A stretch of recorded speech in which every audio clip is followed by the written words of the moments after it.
Hello, everybody, and welcome to the live stream. We are here in Hawaii, but we still wanted to get you a show out. We have some crazy topics to talk about. We're going to be talking about the Charlie Kirk commentary and the multiple airline employees, including pilots, that have been fired over their social media comments. We're also going to be talking about Southwest and their extra seat policy change, where larger people have to buy an extra seat now instead of getting it for free.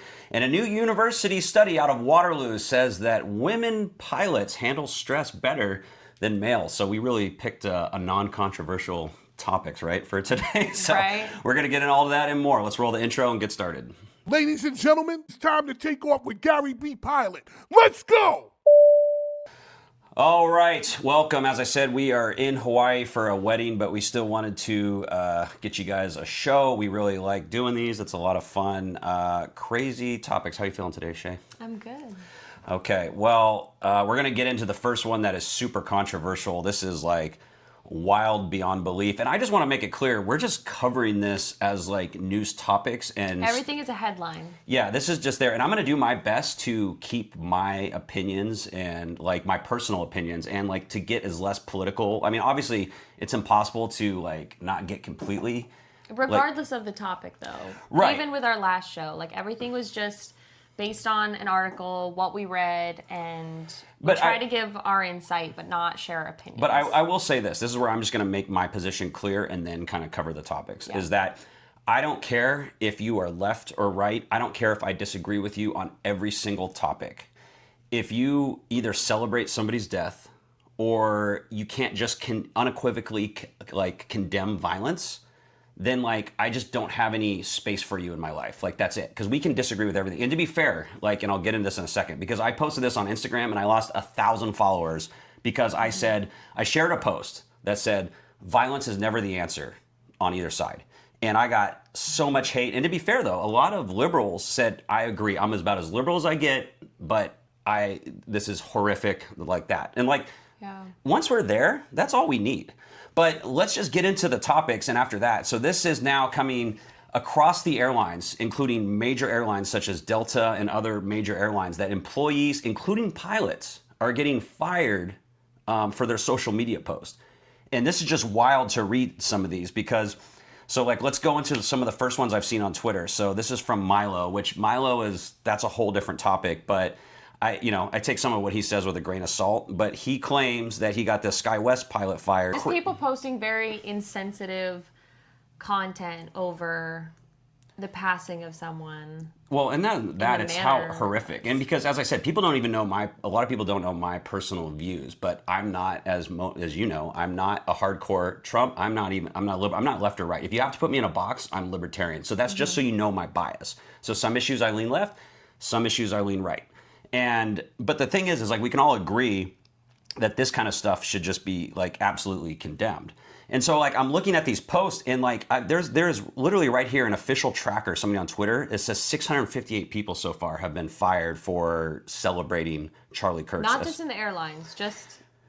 Correct. But yeah, so this is like here is a pilot saying there, and now it's gotten so bad that the unions are sending out emails. So this is from my union, and it says, in the wake of the week's events in Utah, some of our pilots' social media posts have generated controversy and attracted unwelcome attention from elected leaders in Washington, D.C., the traveling public, and management, which took immediate steps in certain egregious instances to remove those responsible from their schedule. So for those of you who don't know how it works, if you're a pilot, you can't just get fired. Like, you can't just get fired on the spot. You have like legal rights and stuff to go through, and they have to go through a process. So the first thing they'll do is remove you off the schedule, and then they start an investigation. Mm-hmm. So to like, what people don't understand is how hard it is to get fired as an airline pilot, especially you're off probation. Your first year you're on probation, that's very easy. Yeah. But after that is very hard. But like, I cannot believe like some of these posts that, dude, how do you make this a public post or even private? This person was just, your friends their friends are turning on them. So like, here's another example, and I'm not going to say names or which airline, but this guy, he has his LinkedIn profile. That he's a pilot. He has pictures in his uniform. He's right there. And he makes a post that says, Well, hey, Charlie, sorry you got shot in your fat effing forehead. It was just the cost of our liberty. And then in quotes, thoughts and prayers. And he has, you can see the setting is on friends. So he thought it wasn't to the public. So somebody on his friends list turned him in, and now he's under investigation. But you really got to ask yourself to think about that. Like, do you want somebody as your pilot that puts something like that? I mean, I don't know what your thoughts are on it. Like, and again, yeah, for somebody to have so many lives in their hands and fly a plane like that and then post something as insensitive and vulgar as that on somebody else, like, that's just... Yeah, well, so here's the thing. We're here at a wedding, obviously, and one of my friends happened to mention, he goes, dude, I don't know if he's not a pilot, he's not in the industry, but he goes, I don't know if I would want my pilot there. He made some example of, like, let's say it was full of one certain demographic and you'd be less likely. And I was like, well, not really, because you have, like, self-assurance. Like, the pilot still wants to live. Mm-hmm. That's different. But what you start thinking about is, imagine somebody that's a doctor or somebody that they don't have to die to not really, let's say they just don't have to try as hard because they don't agree. Like, right. That's my issue. And I think that's the issue here. But it is wild to see this cancel culture completely flip the other way, because this was years, right, of people getting fired for old tweets, small things they said. And it's like watching now the pendulum swung the other way. And now the right is in control of that cancel culture gun. And the other side is never used to having to, like, be this careful about what they say, because they would never get fired for social media posts, or if it had to be so outrageous that, like, it was, there. But, this is wild to see that employers, like, and they're like, because they're going to get heat too. I mean, I saw, and again, I'm just reporting this, right? I'm not saying, I'm not necessarily taking a position on this other than you shouldn't celebrate death and you should be able to condemn violence. Ask me any topic.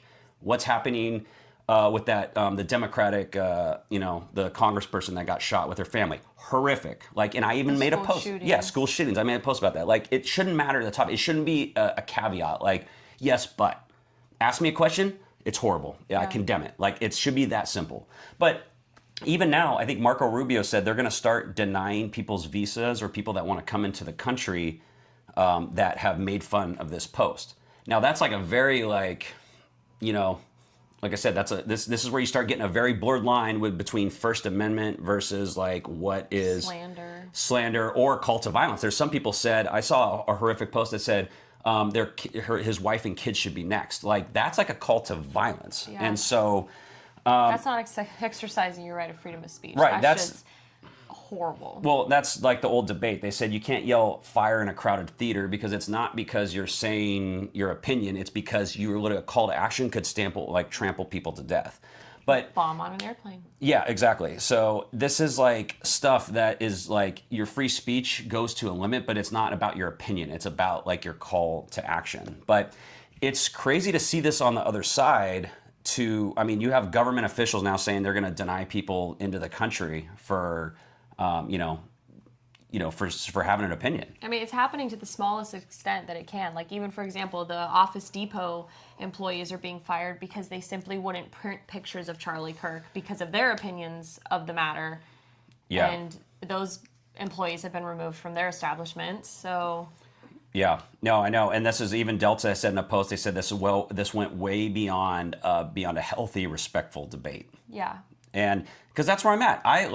Personally, as I said, I've disagreed with probably the majority of what Charlie Kirk said. I did a video on DEI because I'm in the industry. I'm not saying there's not a debate to be had, but in my video, I just kind of point to the facts of where I'm at in my industry. Mm-hmm. So there's a lot of things, but what's funny is, as I said, I lean left and right, but I'll never get hate. It's only like when it's something like this that's you're like, wow, like, I didn't think that was controversial to say that violence isn't the answer without even taking a stand.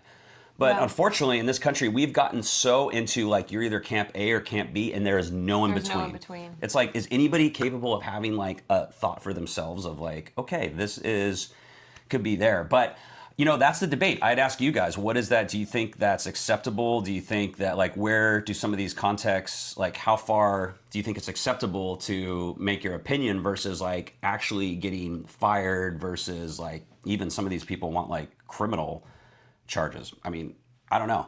I'd be curious to know what they think. And if you think that's weird with like a pilot or something, that's like if you would feel comfortable with that. I don't. I personally wouldn't want to fly with somebody. And that's not just me. I'm looking at the comments in our Facebook. That's a closed Facebook group. And people are like, anybody that's doing that, these are what other pilots are saying. They're saying their license and medical should just be revoked. And again, this is, you have to like come into the reality of the situation we're in. The shoe is on the other foot now. And you have, a lot of times, companies, they're going to be worried, and airlines, they're going to be worried about the above because government regulation can start slinging power around. And so when you have that power, you're going to want to gravitate towards not offending those people. And that's exactly what happened before when it was, more liberal in charge. That's there. And that's why I've always like advised against, this kind of stuff, is because it's like, you don't want it happening to you. If you don't want it to happen to you, you shouldn't do it to other people. So I'll leave you with that, with your thoughts. And again, we're just covering this. I just wanted to talk about it. I think that's crazy that, that this is going on in the airlines and that people are, getting fired. So we'll wait to see. As I said, it's not as easy in the airlines. You can't just fire somebody. It's a step. So we'll see. It's not cut and dry whatsoever. There's a long, long process. Unless if you're not on probation. So if you've been at the airline less than a year and you made a post, you're most likely gone. They can cut you for... You're very disposable. Yeah, for any reason. And especially now that the pilot shortage is like basically over, it's like pretty wild. All right, well, my coffee's kicking in. Let's get to the next topic. Southwest extra seat policy change. Shay, why don't you fill us in? Tell us what happened. Well, it just says that before, when they had an open seating arrangement, you were able to request the seat next to you be designated to you with no extra charge. But I believe it's in January, they're getting rid of their open seat policy, and they're starting seat assignments. And just like all the other major airlines, you are going to have to purchase a seat next to you if you can't comfortably sit in one singular seat. Dude, we picked all the controversial topics. We picked very controversial topics today. The sad part is I don't think, and here's where I see the problem going on here, right? Is so I've been on Southwest before recently, that was 2 years ago when I went out to Burbank to try and film that TV show. We just went on Southwest. Oh, okay, but before that I was on Southwest, and I was the last to get on, right? Because I was a jump seater, and the entire plane, right, only had open seats because the people get on and they choose window and aisle, and it's only people get on. So if you don't get on right in that thing, there's all middle seats.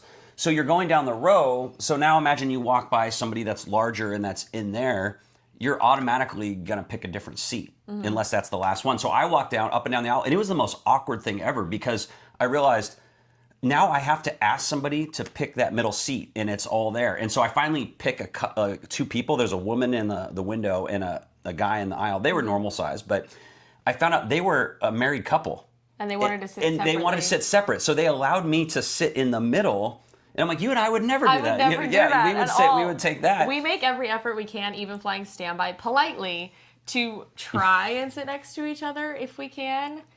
I could never imagine being okay having someone sit between us intentionally. Yeah. So, but that's just weird to me that they were okay sitting apart. But the point I'm getting at is it puts you in an awkward situation. So that makes sense now. If you're a larger person that needed extra room, you just get down in that seat. And most likely, unless it's completely full, nobody's gonna sit in that seat next to you. Yeah.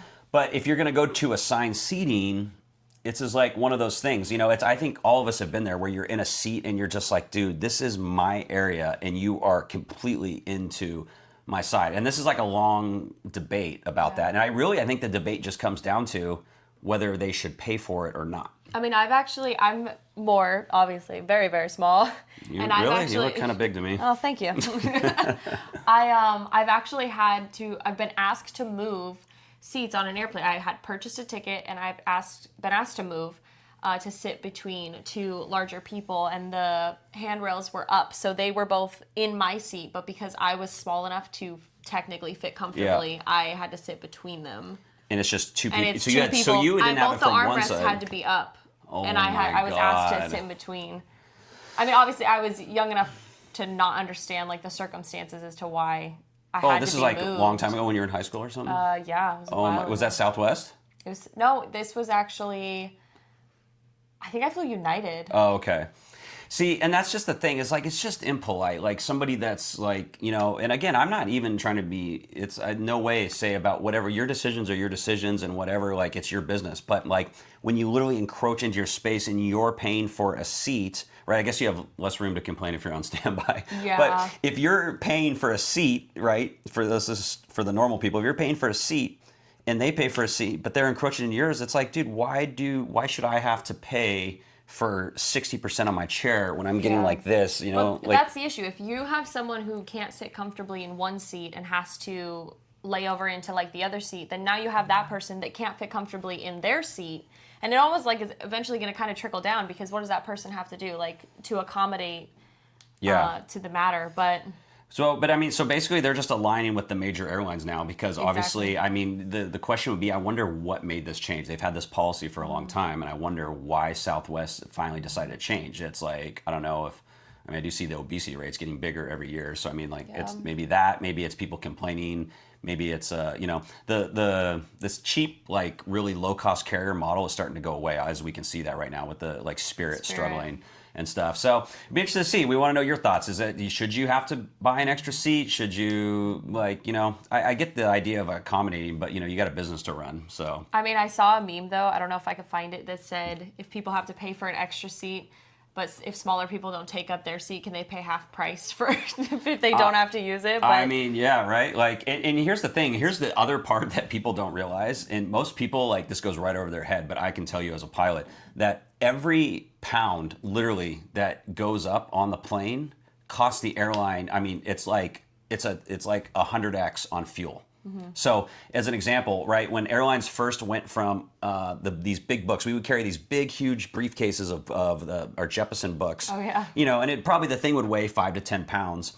This one airline, and then we switched to iPads. So the airline calculated that us just leaving that at home and going to the iPads saved them like close to like almost $2-3 million a year in fuel just from that. So that change paid for the iPads. So now you imagine that's just 5-10 pounds. Now you imagine if everybody collectively was like lower and thinner, and that's why it goes for bags, sodas, like all that adds up. It costs more to move more weight. So, you know, it makes a difference. So I think that's all we have to say on that. But we want to know your opinion. All right, on to the last topic. This was Shay's story that she found. Why don't you read this one as well? I found it. University of Waterloo did a stress study comparing 20 pilots, 10 females, 10 males, in high-stress emergencies to see which gender performed better.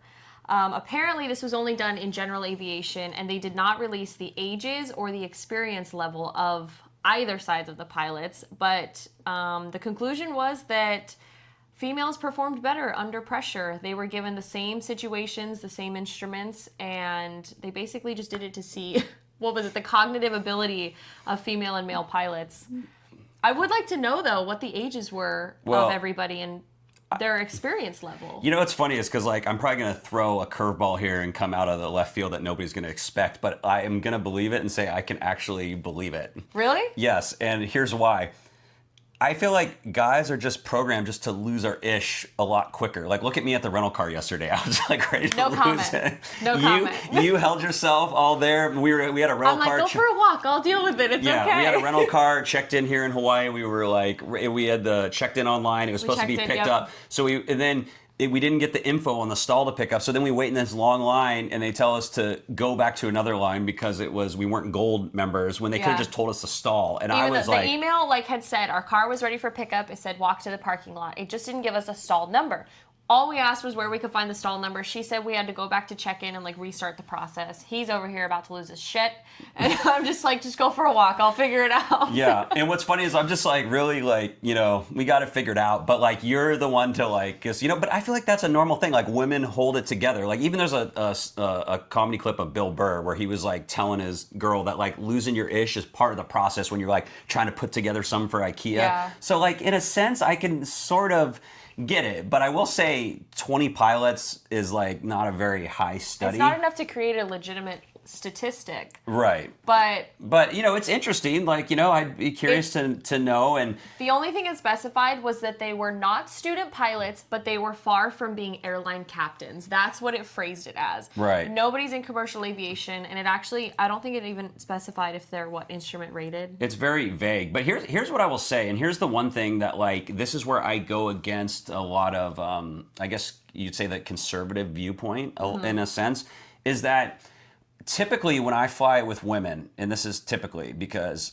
I would say they tend to go above and beyond and even be more prepared, like trained and professional, simply because they feel like they're already at a disadvantage because people are like, oh, you're a woman. They think like, people, I mean, I've seen women pilot get notes that says, thank you for the ride, but I wish I would have known that there was a woman pilot, so I would have booked a different flight. The highest honor you can be is to be a mother and stuff like that. So I've seen, they get it. And I'm like, how many times I've seen a woman in a full pilot uniform and they get mistaken as a flight attendant? People assume that you're there. So I think that naturally makes them say, like, I have to go one step above, because if not, people are gonna be like, oh, woman pilot, like that. And so I'm telling you, I've flown with the one that did my first, that signed me off to be a captain was a female pilot. Her husband was military. She was amazing. How often do you fly with female pilots? Because I feel like it's as often as... Well, they're like, I think, I don't know, somebody else would probably know the statistic. It's like less than like 5% of like I think it was said 6. Yeah, so, it's probably 6 now, but it's traditionally been so low. And so I would say what's weird is when I flew at the regionals, it was more common there. I don't even know, now being at mainline for 6 years, I don't think I've flown with a female pilot. That's crazy. Yeah. And but again, it's a lot of that was during... plenty. Oh yeah, but you've never actually flown with them. No, and I'll just say, like I said, I from my experience, I have not seen anything that's like makes a woman pilot like they're deficient in anything. If anything I've seen, it's quite the opposite. I have seen like nothing but like I said, professional. I have had women that, like I said, the one that did my OE, she would fly me like under the table any day of the week. You know the one pilot, like, I don't know if I want to call her an influencer now, but she was a flight attendant her entire career. Yeah. And just became a pilot, 5 years before the retirement age? She just followed me on Instagram. Yeah, and I think her husband's a pilot too. Yeah. I mean, I love that. That's awesome. So interesting study, I don't, again, my ego's not that like there where I'm like, no way. It's not like that. Like, you make a good point about the stress thing though. I tend to like downplay situations to make them not as big of a deal as they are. Dude, come on. That's a normal thing. You look around, it's in a relationship, especially type A pilots, cops, and dude, it's the guy that loses their ish first. Like, they're the ones that there's no mistake about that. Like, I mean, even as parents, like, we both contribute to getting children out of the house, but like, let's be honest, there are totally things that I think about that you don't even think about that we need, or... Yeah. And again, I wouldn't, it's funny because I wouldn't doubt that, because I am... I don't know. I am quick on certain things, but I don't know. Maybe in the plane, like, I'd love to see more details of the study. So what we're gonna do is I'm gonna become a pilot and get to the experience level as Gary, and then we're really gonna put it to the test. Yes. And see who performs better. Yeah. So stay tuned for that 10-year process. Yeah. Well, I'm glad we got a podcast out. Thank you guys for watching. I want to know your thoughts. Let me know. Appreciate it. We appreciate you guys watching. Have some new videos soon. Until next time, we'll sign off and stay safe.